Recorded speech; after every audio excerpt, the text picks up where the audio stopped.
అనుగుణంగా జరుగుతుంది కాబట్టి గౌరవ సభ్యులు సలహా సూచనలు చేస్తే బాగుంటుందని కోరుతున్నాను. ఊరికే ప్రతిదానికి అట్లా. ఒక నిమిషం సీఎం గారు మాట్లాడతారు. స్పీకర్ సార్,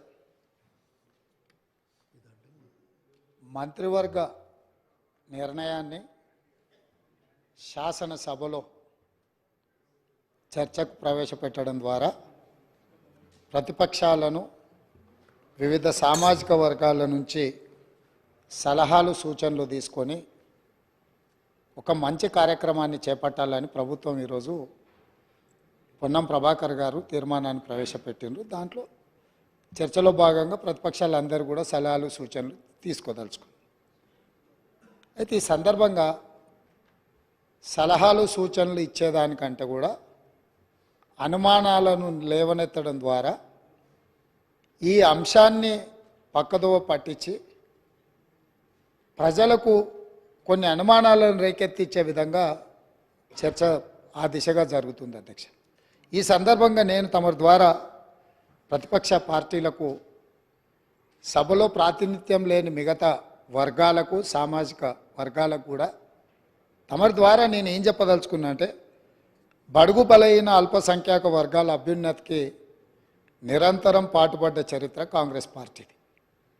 అందులో భాగంగానే కాంగ్రెస్ నేతృత్వంలో ఉన్న యూపీఏ 1 సందర్భంగా మైనారిటీల యొక్క అభ్యున్నతి కోసం, వాళ్ళ ఆర్థిక స్థితిగతులను అంచనా వేసి వాళ్ళ మేలు కోసం, వాళ్ళ అభివృద్ధి కోసం చర్యలు చేపట్టాలని ఆనాడు జస్టిస్ రాజేందర్ సచార్కం నేతృత్వంలో దేశంలోని ముస్లిం మైనారిటీ స్థితిగతుల అధ్యయనానికి ఉన్నత స్థాయి కమిటీ వేయడం జరిగింది అధ్యక్ష. ఆ రోజు ఆ కమిటీ చేసిన సమగ్ర అధ్యయనం, చేర్చిన సిఫార్సులను ఆధారంగా ముస్లిం మైనారిటీ అభ్యున్నతికి కన్వీనియర్గన్ రీతిలో ఆ రోజు ప్రభుత్వం చర్యలు చేపట్టింది. అది చరిత్రలో కాంగ్రెస్ పార్టీ తీసుకున్న నిర్ణయాలు కూడా మన కళ్ళ ముందు ఉన్నాయి. ఇలాంటి అనుభవాలన్నిటిని క్రోడీకరించి మన రాష్ట్రంలో ప్రధానంగా అన్ని వర్గాలకు సంబంధించిన సమాచారాన్ని సేకరిస్తూనే వెనుకబడిన తరగతుల వారి యొక్క అభ్యున్నతి కోసం వారికి అవసరమైన ఆర్థిక సహాయాన్ని, అదేవిధంగా రాజకీయంగా కానీ, విద్యాపరంగా కానీ, ఉద్యోగపరంగా కానీ అన్ని రకాలుగా ఆ వర్గాలకు ప్రభుత్వం అండగా నిలబడాలన్న ఆలోచనతోని మా నాయకుడు, పార్లమెంట్ సభ్యుడు రాజీవ్ గాంధీ గారు వారసుడుగా రాహుల్ గాంధీ గారు ఏదైతే మాట ఇచ్చిండ్రో ఆ మాటను నిలబెట్టడానికి ఈరోజు ఈ ప్రభుత్వం పూర్తి స్థాయిలో ప్రయత్నం చేస్తుంది. అందుకే ఈరోజు ఏ విధంగా అయితే సచార్ కమిటీ ద్వారా మైనారిటీ వర్గాలకు మేలు జరగడానికి నిర్ణయాలు తీసుకున్నామో, ఈరోజు కూడా ఈ సభలో శాస్త్రీయ పరంగా ఒక అంచనా, సమగ్ర ప్రణాళికలు, విధానాలను రూపొందిస్తాం. ఇందులో మరి ఎందుకు మా సభ్యులకు, లేకపోతే సీనియర్ శాసనసభ్యులు, మంత్రిగా వారికి సుదీర్ఘమైన అనుభవం ఉంది కడియం శ్రీహరి గారు, వారి అనుభవాన్ని ఉపయోగించి ప్రభుత్వానికి ఏమైనా సూచన చేసినా ఆ సూచనలు తీసుకొని భవిష్యత్ కార్యాచరణ నిర్ధారించుకోవడానికి ప్రభుత్వానికి ఎలాంటి భేషజాలు లేవు అధ్యక్ష. చాలా విస్పష్టంగా ఈ రాష్ట్రంలో ఉన్న జనాభా మొత్తం మీరు సమగ్ర కుటుంబ సర్వే చేసినామని గొప్పగా చెప్తున్నారు. ఇంతవరకు ఎప్పుడైనా ఆనాటి ప్రభుత్వం సమగ్ర కుటుంబ సర్వే చేసి ఈ సభలో వాటి వివరాలను ఎప్పుడైనా చెప్పినరా అధ్యక్ష? సమాజంలో ఉన్న ప్రజాప్రతినిధులకు కానీ, ప్రజలకు కానీ ఆ సమగ్ర కుటుంబ సర్వే ఎప్పుడైనా అందుబాటులో పెట్టినరా అధ్యక్ష? దాదాపుగా 10 సంవత్సరాలు అవుతుంది. అదొక రహస్య నివేదికగా మీరు మాత్రమే సమగ్ర కుటుంబ సర్వే చేసి ఒకే ఒక్క కుటుంబము ఆ వివరాలన్నీ దాచిపెట్టుకొని వాళ్ళకు అవసరమైనప్పుడు వాళ్ళు చూసుకొని ఎన్నికలప్పుడు దాన్ని ఉపయోగించుకొని మిగతా సమయంలో ఎవరికి అందుబాటులో లేకుండా చేసింది. మాకు అట్లాంటి ఉద్దేశం లేదు అధ్యక్ష. మేము ఈరోజు ప్రవేశపెట్టిన తీర్మానంలో స్పష్టంగా వెనుకబడిన తరగతుల, షెడ్యూల్డ్ కులాల, షెడ్యూల్డ్ తెగల మరియు మిగతా బలహీన వర్గాలకు చెందిన ప్రజల అభ్యున్నతిని నిమిత్తం వివిధ సామాజిక, ఆర్థిక, విద్యాపరమైన, ఉపాధి, రాజకీయ అవకాశాల ప్రణాళికలను రూపొందించి అమలు పరిచేలా తెలంగాణ మంత్రివర్గం 4/2/2024 తేదీన చేసిన సిఫార్సు మేరకు తెలంగాణ రాష్ట్రమంతటా సామాజిక ఆర్థిక విద్యాపరమైన ఉపాధి రాజకీయ కుల సర్వే కులగణన ఒక సమగ్ర ఇంటింటి కుటుంబ సర్వేను చేపట్టాలని ఈ సభ ఏకగ్రీవంగా తీర్మానిస్తుంది. ఇందులో ఎలాంటి అనుమానాలకు శశబిషలకు తావు లేకుండా ఈ ప్రభుత్వం ఒక తీర్మానాన్ని ప్రవేశపెట్టింది.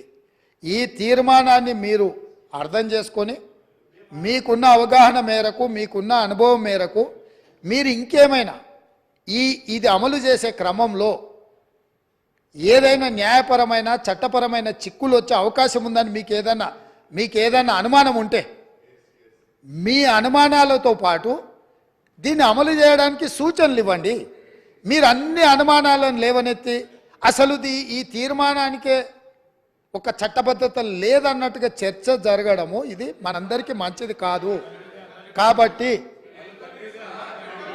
సో మీ మనసుల్లో ఏదైనా అనుమానం ఉంటే అనుమానాన్ని చెప్పండి, దానికి మీ వైపు నుంచి ఇచ్చే సూచన కూడా చెప్పండి.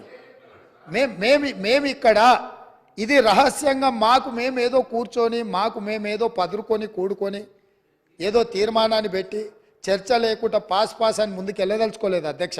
ఇది అత్యంత కీలకమైంది.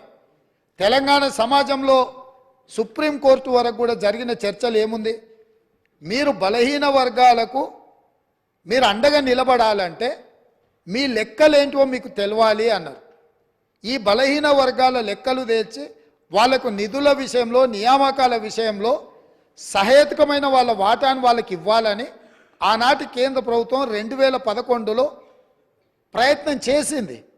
ఆ ప్రయత్నాన్ని తదనంతరం వచ్చిన కేంద్ర ప్రభుత్వము ఆ విషయాలను అన్నిటిని కూడా తొక్కిపెట్టి ముందుకు తీసుకురాలి. 1931 తర్వాత మళ్ళీ మా ప్రభుత్వమే యూపీఏ ప్రభుత్వమే శ్రీమతి సోనియా గాంధీ గారు చైర్పర్సన్గా ఉన్న యూపీఏ 2లో 2011లో ఆనాడు ఈ పూర్తి వివరాలను కేంద్ర ప్రభుత్వమే చేపట్టింది అధ్యక్ష. ఆ నివేదికలను బయట పెట్టకుండా తర్వాత వచ్చిన నరేంద్ర మోడీ గారి ప్రభుత్వం అడ్డుకున్నది. 10 సంవత్సరాలు ఆ ప్రభుత్వం అడ్డుకున్నది. 10 సంవత్సరాలు గత ప్రభుత్వం సమగ్ర కుటుంబ సర్వే చేసి వివరాలు బయట పెట్టకుండా ఈరోజు ఆ వివరాలను కూడా దాచిపెట్టారు. అందుకే ఈరోజు మేము స్పష్టంగా, ఎందుకంటే 1% ఉన్నోళ్లకు డెఫినెట్గా బాధ ఉంటుంది. ఎందుకంటే మేము 1% రాష్ట్రాన్ని అంతా మా చేతుల్నే గుప్పిట్లో పెట్టుకున్నాం. ఈరోజు లెక్కలన్నీ బయటకు వస్తే 50% ఉన్నోళ్ళకి ఎక్కడ మనం రాజ్యాధికారంలో భాగం ఇవ్వాల్సి వస్తుందన్న ఆలోచనతోటి కొంతమందికి బాధ ఉండొచ్చు అధ్యక్ష. నేను ఆ వివరాల జోలికి వెళ్ళదలుచుకోలేదు. ఇప్పటికైనా ప్రధాన ప్రతిపక్ష నాయకుడు వారు వచ్చి, ఒకవేళ వారు రాకపోయినా వారిని ఎవరినైతే చేయాలనుకున్నారో వారు మాట్లాడకుండా పక్క నుంచి నకలు చిట్టీలు అందించి పెద్దలు కడియం శ్రీహరి గారిని కూడా తప్పుదో పట్టించే ప్రయత్నం చేస్తారు. ఎందుకంటే పాపం వారి కడియం శ్రీహరి గారి చిత్తశుద్ధి పట్ల మాకు ఎలాంటి అనుమానం లేదు. నేను పదే చెప్పినా ఇప్పుడు కూడా ఆన్ రికార్డులో చెప్తున్నా. కాకపోతే సావాస దోషం అంటారు కదా, కొంతమంది పక్కలో కూర్చొని వారిని కూడా తప్పుదోవలో నడిపించే ప్రయత్నం చేస్తుండ్రు. దీనికి సంబంధించి అధ్యక్ష పార్లమెంట్ మార్చాల్సిందే, సీటు కాదు బయటికి పంపాల్సిందే. సీటు మారిస్తే కూడా గాలి జోకితే మళ్ళీ ప్రమాదం ఉంటుంది. నేను స్పష్టంగా నేనే క్వశ్చన్ వేసిన అధ్యక్ష. 21/12/2021లోనే పార్లమెంట్లో నేను ప్రశ్న వేసిన, ఆ ప్రశ్నకు సంబంధించిన రిప్లై కూడా ఉంది.